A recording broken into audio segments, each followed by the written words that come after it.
Hey, what's up, everybody? Happy NFL kickoff weekend. You look beautiful in your jerseys. Some of you look beautiful in your jerseys. This season, as NFL goes, we will inevitably see some of the same things. We will inevitably see the Browns be overrated.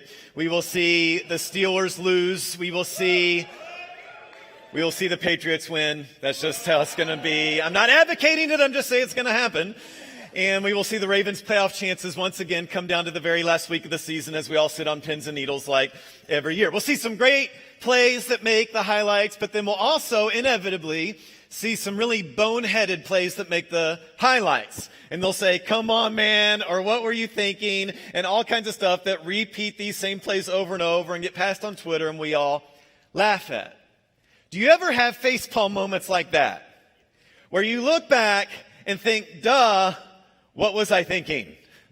The internet has many great examples of this. One person said, "The back code of my card is 388. Why is everyone asking SMH?" Can we just show these? I think we can show these on the big screen. That'll be better. "The back code of my card is 388. Why is everyone asking SMH?" Next one. "Finally got my debit card. Love the blue." Oh, there we are. And then "Had to cancel my old debit card. Apparently someone else was using it." Whatever. This one's cute too. Here's the number. Next one. "If you smoke marinara,"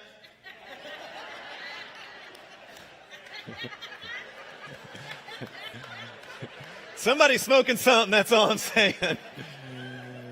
I only smoke mozzarella. Okay, next one. "Canadians think the Titanic was a real event and not just a movie. How dumb can you be?" Hashtag America. Next one. "So heard it was fine putting your phone in the microwave to charge it. My phone broke yesterday. My battery was pretty low, so thought I'd give it a go. This happened." I mean, those things, just take it off. Those things make you embarrassed to be human, don't they? Right? Like that's my species right there at work. I'm excited for this series. We are going to spend 4 weeks on a topic that is really going to help you. And I want you to think now of your life, and I want you to think of those facepalm moments that you've had. I want you to think of those moments that you wish you could go back and do over because you can see clearly now, that was so dumb. And I don't mean those moments where in your past, like you knew the right thing to do and you purposely chose to do the wrong thing. That's not what I'm talking about. That's a different series. I'm talking about the moments that you actually thought you were doing the right thing in the moment, but as you look back, you think that could not have been any more dumb. With your experience and knowledge, you wish you could do it over. And some of them are financial decisions, right? You wish you could go back and not partner with him, not take out that loan, not jump on that investment opportunity of a lifetime. For a lot of us, you look back on maybe an old picture of a hairstyle or outfit, and you think, what was I thinking? Some of us, it's a relationship, a dating or marriage relationship that we look back and think, man, this sounded like a good idea at the time, but now I'm not so sure. Some of you are like, Carl, I'm sitting next to that person. Just look straight ahead. Just look ahead. For some of it's a career thing where you majored in something you thought would be great, but now you can't really get a good job with it. Or you got a job that you thought would be great, but you're not really impacting things or making money like you thought you would. For a lot of us, it's a health thing. You neglected it for years, and now it's catching up with you. For a lot of us, we're students who started school this week, and we look back on last year and think, well, I don't want it to be like last year, whether that's who I hung out with or who I didn't hang out with or the grades I got to do something different. For some of us, it's a parenting thing. Your kids are growing up, and you're realizing, I didn't raise humble kids. I didn't raise respectful kids. I didn't raise kids who work hard. For some of us, it's a debt thing. You've lived on debt for years, you haven't saved, and now you're thinking, oh man, maybe it's too late for me to have financial freedom. For some of us, it's just a rest thing, where you're physically or emotionally exhausted, and how you've been living is finally catching up. All of us have something, maybe a list of things, that with our experience and knowledge now, we wish we could go back and do differently. Now here's the thing. Jesus will forgive your past, but Jesus can't change your past. But he does want to equip you for a better future. In this series, we're going to learn how to live going forward as if we already had knowledge and experience for the decisions and the situations we find ourselves in. See, one thing God does for us in the Bible is try to equip us to live in a way as if we already know these things. The scriptures try to equip us to live as if we have experience with money and experience with relationships and experience with business, and the Bible calls this wisdom. And here's what wisdom is. Wisdom isn't knowing a fact. Wisdom is understanding a principle. Wisdom is not knowing a fact. Wisdom is understanding a principle. So wisdom doesn't know what stock to invest in. But wisdom understands if I just live on less than what I make, if I'm generous with my money, if I save some money, then over time, I'm going to experience financial freedom. Wisdom isn't knowing who to date. But wisdom is understanding if I just focus on character more than curves, then things are going to go well for me over time and I'm going to find the right person. Wisdom isn't knowing exactly how to discipline kids in every situation. But wisdom understands if I raise kids who know I love them no matter what and who know they got to obey no matter what, my kids are going to turn out just fine. Wisdom isn't knowing exactly which job God wants you to take. It's not. But wisdom understands if I walk with humility, if I daily seek God through the practice of spiritual disciplines faithfully, and if I work hard at everything I do, that's just going to work out over time. Wisdom isn't knowing a fact. Wisdom is understanding a principle.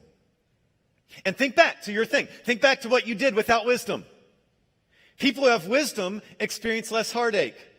People who have wisdom don't destroy their own finances. Wise people don't get in trouble at school. Wise people just have healthier relationships.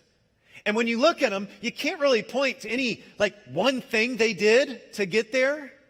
It's just the way they've lived over weeks, months, and really years and decades that works out over time. So this series, John and I are going to equip you to be wise. We're going to equip you with wisdom. Because if you apply what we learned in this series, if you apply this wisdom, you will avoid some of the mistakes that you're destined to make without wisdom. If you apply this series, you'll experience life how God wants you to live it, which is not how your selfish, sinful nature wants to live it. But what you'll find is the wise life is a better life. And this is why so much of the Bible is actually devoted to wisdom. If you don't know this already, the word Bible means library. The Bible isn't a book. The Bible is a collection of 66 unique books that were put together in what we call the Bible. Okay? 4 of those 66 books are what we call wisdom books. They're just exclusively wisdom. And when you read the wisdom books, it's not really very much at all about eternity and sin and grace. It's really just about basic principles of how to live your life. So if 4 out of 66 books are devoted exclusively to wisdom, the conclusion I come to is this is a pretty big deal to God. And that's what we're going to learn from in this series. So here's how this series is going to break down. Today and next week, I'm going to teach you what wisdom is. And then weeks 3 and 4, we're going to apply it. So weeks 1 and 2 are kind of basically one message broken into 2 parts, because I think we need to digest one part this week, and then we'll get to the second part next week. And then in weeks 3 and 4, John and I are each going to take one topic that are struggles we all face and have all made tons of mistakes on, and say, here's how this principle of wisdom applies and works itself out specifically in this one topic that you can live out this very week, and God will make your life better if you follow it. And again, this is so we don't live a what was I thinking kind of life. And one more introduction thing before I jump in. Middle and high school students, listen to me. This will apply more to you than anybody else in this room. And here's why. Because you have more years to live this out than anybody else in this room. And as I was just listing those boneheaded examples that a bunch of us have made, a lot of you haven't made those yet, if you're students. Now, you've gotten into some, and I'm going to talk about how I made some of those when I was a student in a few minutes. But students, please take good notes in this series. Please take pictures of what we put on the screen in the series, because if you live this out, you will bear more fruit than anybody else in this room as a result of this series. Now, let's jump in. One of the wisdom books in the Bible is called Proverbs. And the book of Proverbs is mostly these one-sentence sayings. I mean, they're proverbs that make your life better. For example, here's an example of one.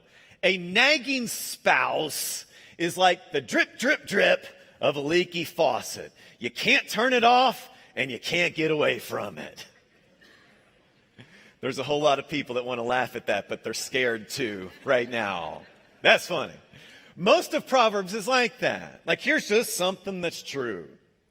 But the beginning of the book of Proverbs, the entire first chapter, is just kind of setting up, hey, here's the deal about wisdom in your life. So today I'm going to teach through Proverbs chapter 1, entire chapter of the Bible, and then I'm going to give you one principle and one piece of homework for it. Here's how it starts.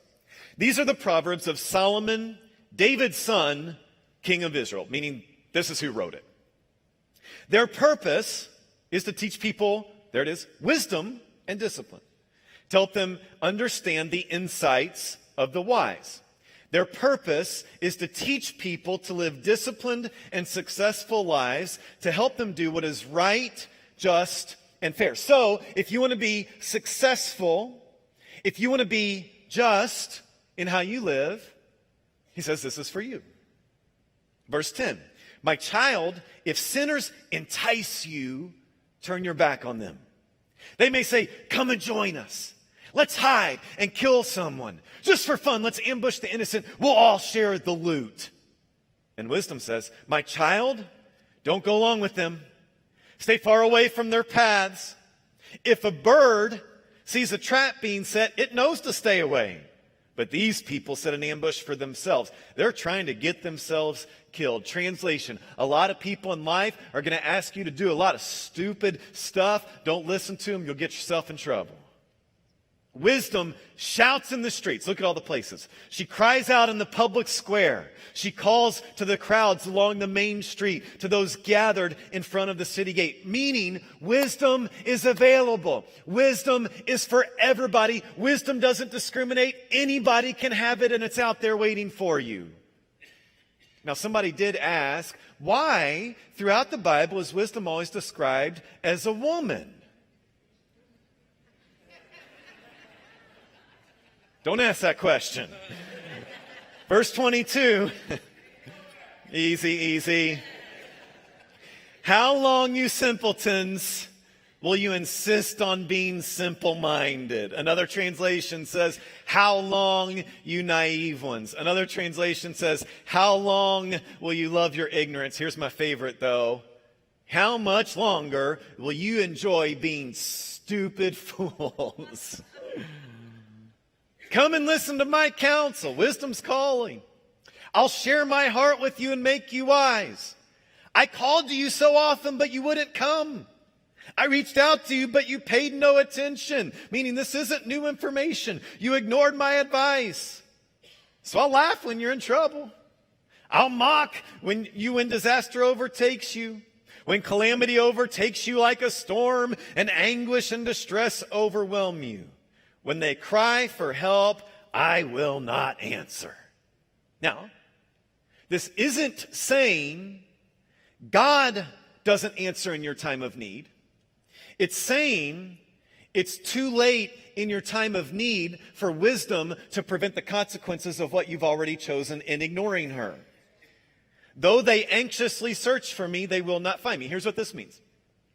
It means when you're experiencing the pain of paying back an $80,000 school loan, at that point, wisdom can't help you not go in debt.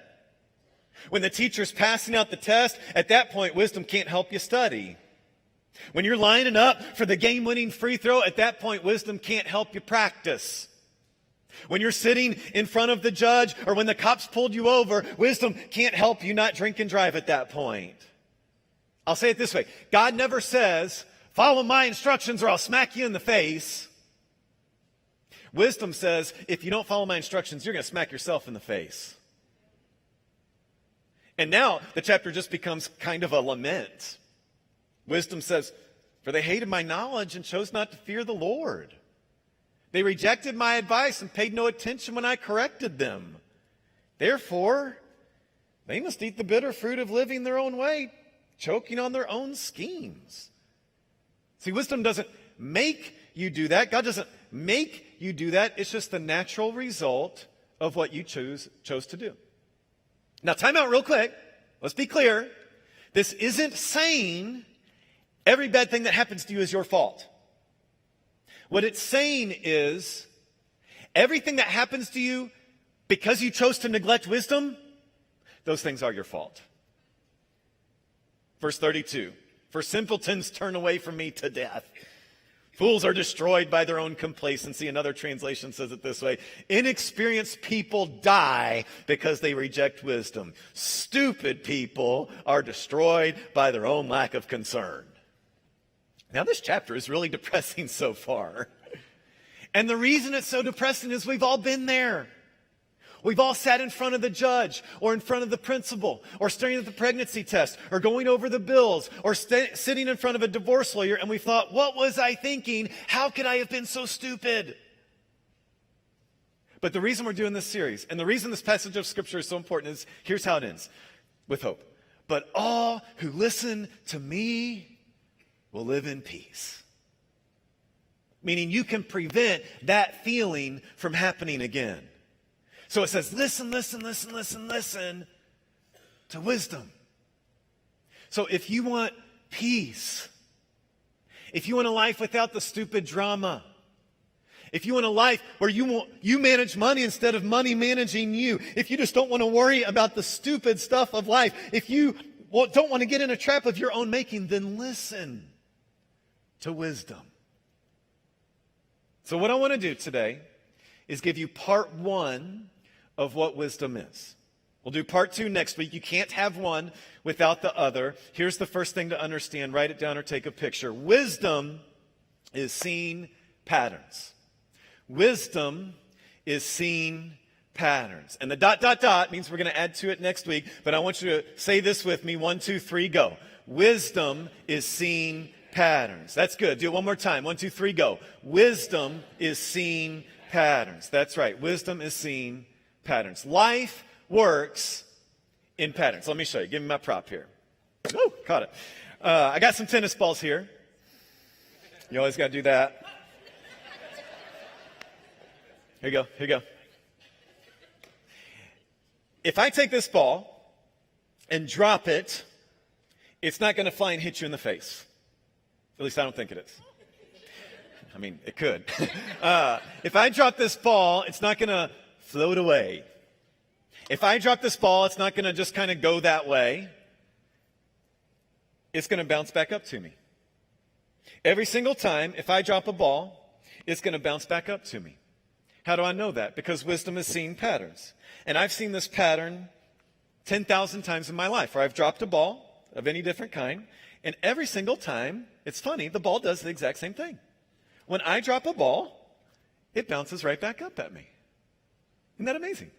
Wisdom is seeing patterns. Life works in patterns. This is why in a verse we skipped in Proverbs 1, it says this, or we looked at this, verse 17. If a bird sees a trap being set, it knows to stay away. Now, why does the bird know that? Because it's seen traps being set before.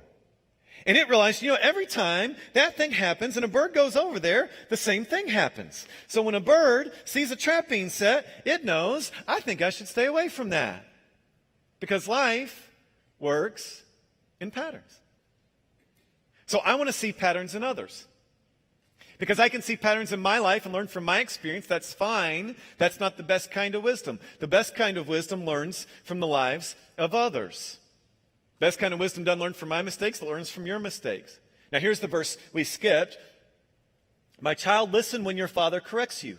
Don't neglect your mother's instruction. Why does it say that? Does it mean every father and mother is super wise? No.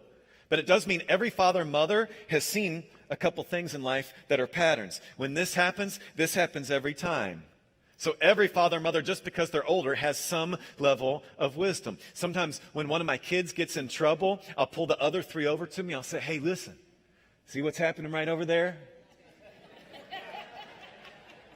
If you're smart right now, you'll take note. When that happens, this happens.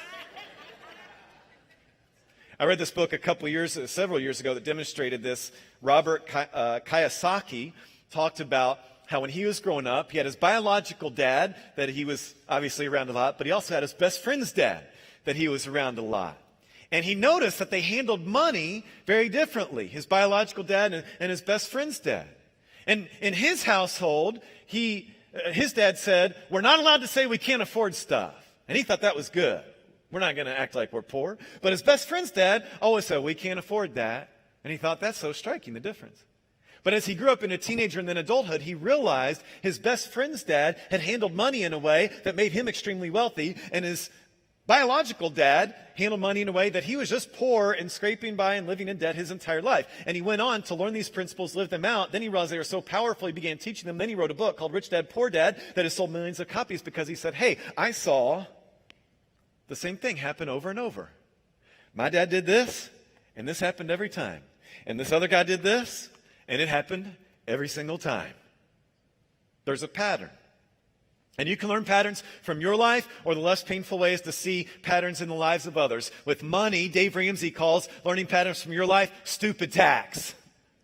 He says you took out a school loan, you paid some stupid tax. You financed a car, you paid some stupid tax. And the better way is to let others pay stupid tax and you learn from their mistakes. Wisdom is seeing patterns. I mean, this is how I truly gave the keys to my life over to Jesus. When I was in middle and high school, I kept getting in trouble all the time, just nonstop. And it really came to a head my first semester of my freshman year of high school.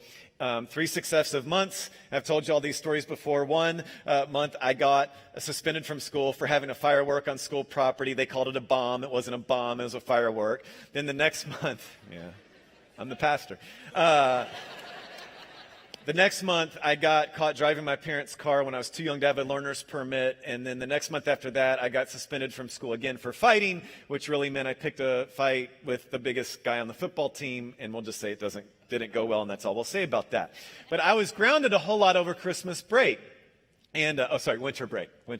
And so over Christmas break, I got to spend a lot of time in my room, staring at the 4 walls of my room. I was grounded for 2 straight weeks. And as I stared at my walls and laid on my bed for 2 straight weeks, I thought, this isn't very fun getting suspended and detention and grounded all the time. I need to try something different, because I noticed there's a pattern here. And so I thought, what I'm going to do is I'm going to take what Pastor Jim, my youth group pastor, says about Jesus, and instead of just going to church to have fun because it's kind of inspirational, I'm going to actually do what he says and see if following Jesus, according to Pastor Jim, won't just make my life better, at least just staying out of detention. Like, that was my line right there. And it worked. Started following Jesus, and I didn't get suspended. I didn't get grounded. Didn't get detention. So I thought, what? This is a good pattern here. I'm going to start following what Jesus says, according to my youth pastor, and other things, and see how that goes. So I started treating people nice and not gossiping and really trying to tone down the sarcasm at least one level. And people were nicer to me. I had closer friends. And I thought, I like this pattern. And so eventually I got to the point where I just said, Jesus, I just want you to take it all, because I've given you the things I understand and every single thing goes better. So I'm just going to give you the keys to my life in every facet. And I don't understand at this point everything you want me to do, but I'll just do whatever you say because I know it's going to end better every single time. And it has. See, look at the verse again. How much longer will you enjoy being stupid fools? And when I looked at my life, I thought, how much longer will you enjoy being grounded? And I said, Jesus has a better way. And when you read scriptures throughout this lens, it's interesting because a lot of what God says isn't commands for his benefit. It's patterns for our benefit. So God says, hey, I want you to take 6 days off, or work 6 days a week and take 1 day off a week. And think about this. This does not affect God whatsoever. It's just for your benefit. And he says, hey, I want you to give away 10% of your income. And think about this. God doesn't need your money. He's God. It's for your benefit. And God says, I want you to just be humble and put other people first. And it doesn't change who God is and his glory and his majesty. All it changes is how people treat you. It's a pattern. Wisdom is seeing patterns. And think about this. This is who gets ahead in business, right? It's the business who can first understand the patterns of their customers and be the first one to answer that. This is the football coach who wins, who figures out the patterns of the opposing offense and says, I have a defense that'll combat that. Wisdom is seeing patterns. Now, I have to give one huge caution today. Because if you don't think critically about this, you can jump to illogical conclusions or just take things at surface value that actually won't be right. And instead of me explaining this, I found somebody at an online TED Talk that explained this even better. They did this talk in the Netherlands. So watch this short clip. Welcome. I came here today to warn you about the dangers of ice cream. You may not be aware of this, but these innocent-looking cones full of sweetness are one of the major causes of drownings. And I've got the numbers to prove it. So if you plot a graph of the number of ice creams that are sold, and you compare it with the number of drownings, you can see there is clearly an upward trend. And I think it's very safe to conclude from this that we should ban ice cream, because it's very dangerous.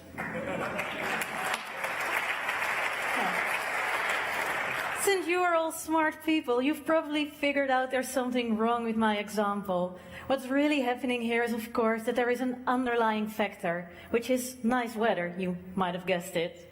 And if the weather is nice, more people will go out swimming and unfortunately drown, and at the same time more people will buy ice cream. And it's not the ice cream that's causing the drownings. And here it's really easy to see that there is something wrong, but jumping to an incorrect conclusion about causality when you see a correlation is the most often made logical mistake. And today my goal is to make sure that in the future you can recognize this mistake, and I really hope you can avoid making it in the future for yourselves. In Nature was a study in 1999 that showed that young kids who sleep with the lights on, that they have a much higher probability of becoming short-sighted later in life. Well, and the researchers, they were smart and they wrote very careful that they had found a correlation, and they didn't know how the causal relation might work, but just to be sure they advised all parents to turn off the lights at night. And in the popular media, this became that bed lamps were night abuse, children's abuse, and that it was very bad if parents used lamps in the bedroom. And many parents were worried. I can imagine if this would have happened when my son was sleeping with the lights on, I would have felt really bad. But luckily, the article had to be corrected the next week. And maybe some of you can guess, if there are biologists in the audience, they know. Short-sightedness is genetic. And so it's parents who are short-sighted, and those are the parents who like to leave the light on in the bedroom. And they also are the parents who have short-sighted kids. So again, you know, a simple mistake, easy to make. Then what is, I think, the worst example I know many of them. I see at least one of these in the newspapers every week. But this is a classic one. In the 70s, researchers found that there's a very strong link between kids who do well in school, get good grades, and kids who have a high self-esteem. And they concluded from this that it's very important to make sure that young kids are, raised to be confident and proud of themselves, because if their self-esteem is high, the good results will follow. And this was what was told to parents, especially in the US, for generations, that just make sure that your kid is proud and confident, then all will turn out well. And many years later, someone did another study just to see in which direction the cause was working, and they found that it was in the opposite direction. So the good grades were causing the self-esteem, and self-esteem wasn't causing good grades, and it was even worse. So kids who are raised just to have high self-confidence and not excel at anything, it can be sports or music, doesn't have to be school, but kids who are just proud of themselves and then fail at everything, in the end they will have a very low self-esteem and not be able to make anything of their life. So this was a very serious correlation mistake. And what I want for today is for you to remember that the next time someone wants to prove that there is a causal relation between something and something else, it can be anything. It can be vaccines and autism. It can be female bankers and the financial crisis. And if they point out to you that there is a very strong relation, remember that it's not enough to have a correlation. It gives a very good hint of what might be happening, but before you can conclude that one thing causes something else, you need to know why it does and how it does. So when in doubt, just remember the ice cream. Thank you very much. So with wisdom, God doesn't tell us check our brains at the door. We're not saying we arrogantly jump to conclusions. We have an awareness and a humility that says, I'm not sure I can explain it. I don't have all the answers, but I do notice there's a pattern here. Wisdom is seeing patterns. So, here's your homework. Look for patterns. That's it. That's all you got to do this week. Look for patterns. Look for patterns of who made the team. Look for patterns of who got an A. Look for patterns of who's getting divorced. Look for patterns of who has the kids that you want to raise one day. Look for patterns about money or who's healthy. Look for patterns in every facet of life. But look for patterns. In fact, if you want to take this to the next level, I'd suggest asking someone, what patterns do you see in my life? And hopefully you'll hear some good things, right? You have a pattern of doing this that is healthy. You have a pattern of practicing this spiritual discipline. You have a pattern of listening well. But be prepared, because hopefully they'll point out an area of growth for you. And they may say something like, well, you have a pattern of always being late, but it's never your fault. Or you have a pattern of looking at your phone more than you look at me. Or you have a pattern of doing things last minute, which makes it seem like you don't really care about it because sometimes they're not done well. Or you have a pattern of being sarcastic, or you have a pattern of talking bad about people when they're not around. It could be any number of things. But ask somebody, what pattern do you see in my life? And quick aside, if you don't immediately have at least one person come to mind of whom you could ask that question and get an answer that you would be able to receive that would be accurate, that's yet another reason to join one of our groups. We want you to build friendships where you can have relationships like this, where you trust someone to say, hey, speak into my life, and I'll listen to that. I'll tell you the pattern in my life that I found when I was working on this message is the pattern in my life is when I put things on the calendar, they happen. When I don't put things on the calendar, they don't happen. That's just what happens. So my Monday morning workout, it's been on my calendar. It happens. My date night with my wife, it happens. Anything I put on my calendar, it happens. But I haven't been scheduling, practicing this other thing. It's kind of hit or miss. I haven't been scheduling my Thursday workouts, and those are kind of hit or miss. I haven't been scheduling like my dates out or with my daughter or boys' day outs with my boys, and those things have been hit or miss. So as a result of this, I said, I need to go fix this pattern. Now, next week, we're going to talk about what to do with this. But your homework for this week is just look at your life. Look at the lives of those around you, and what patterns do you see? Look at other people. Look at yourself. Ask other people. And here's a suggestion on how you can be reminded to do this, is I encourage you this week to read Proverbs chapter 1 every day this week. If you follow Mosaic on any of the social media platforms, we're going to post Proverbs chapter 1 every single day. So if you're like an Instagram person, you'll see Proverbs 1 and just read it as you check Instagram. If you're not a social media person, set some reminder. And we want that to be kind of instigate you asking this question, what patterns do I see? And then what we're going to do, after you've recognized these patterns, we're going to come back next week, and God's going to teach us, what do we do with them? Let's pray. God, I pray that you will open our eyes so we can see patterns. I pray that you show us what's been missing and let people be honest with us. And God, I pray that we'll have the humility to listen. And God, I pray that if there's somebody here, and I know there's lots of people here who don't have somebody that they can ask this question of, I pray that they'll get in a group before they leave today, so that they can build relationships where they'll be able to ask this question in the future. God, thank you that you give us wisdom. Thank you that you want to equip us to live a better future than what we've had in our past. Thank you for your word that gives us practical help for everyday life. Amen. One more thing for today, and this is really critical. Wisdom is separate from grace. You will never be so wise that your life is perfect. You will never have so much wisdom that you don't need God. And wisdom can prevent poor choices, but wisdom cannot make you forgiven.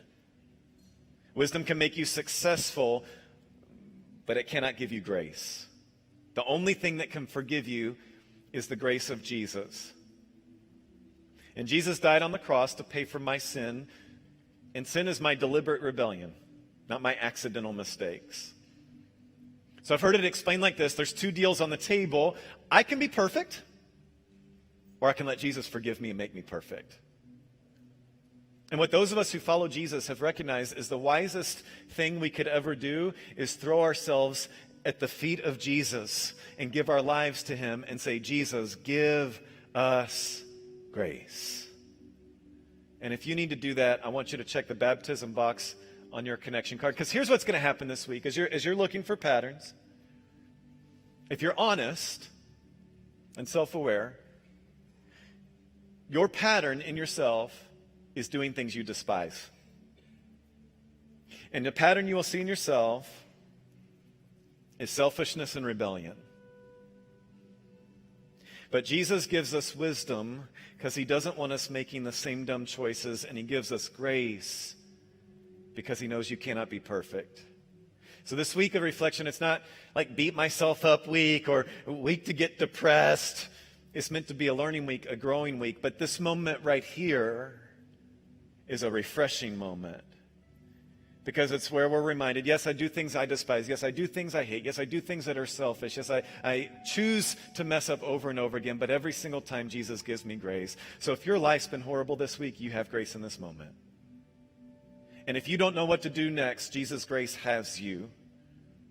And if you came in here again thinking maybe it's time to walk away from all of this, Jesus' love still has you. So let's celebrate communion right now to be reminded of God's grace.